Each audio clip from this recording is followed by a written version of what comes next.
I'm at the Nam San viewing point here, and just a couple of general things I want to point out here. If we look over there, look, we can see up to Sunset Peak, so magnificent, and you can see that the very topmost slopes of the peak are grasslands, right? Hardly, not even any shrubs growing up there. Basically, what I'm talking about here is the relationship between topography, vegetation, water, and human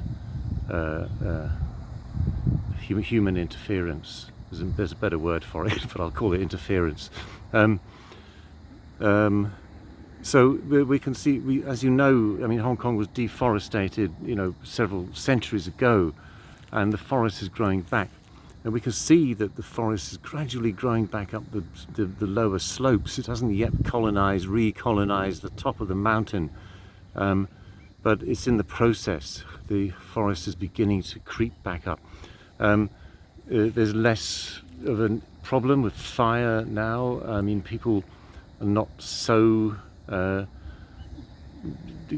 inclined to go out and burn the landscape at Qingming and Chongyang as they used to be. And this year we were very lucky. It rained. Was it Qingming? Yes, it just rained beforehand, so not too much in the way of hill fires this year, thank goodness.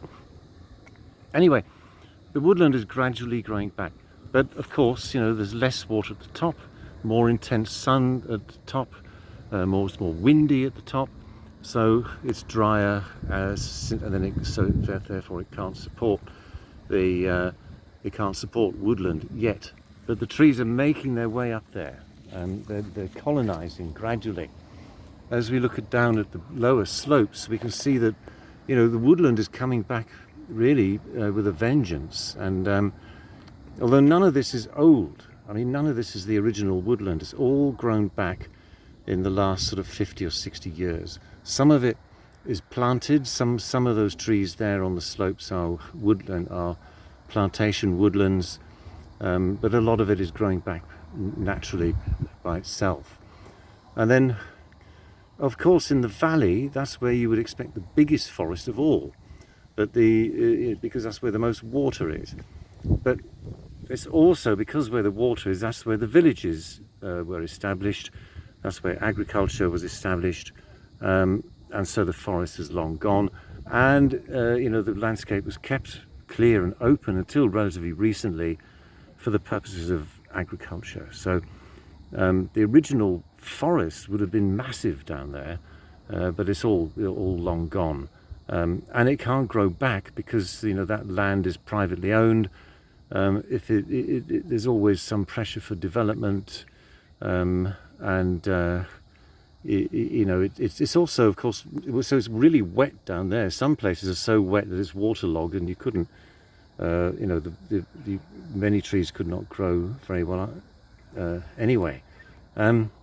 We can see the line of trees along the back of the beach. We can see some casuarina and probably hibiscus tiliaceus just along the back of the beach.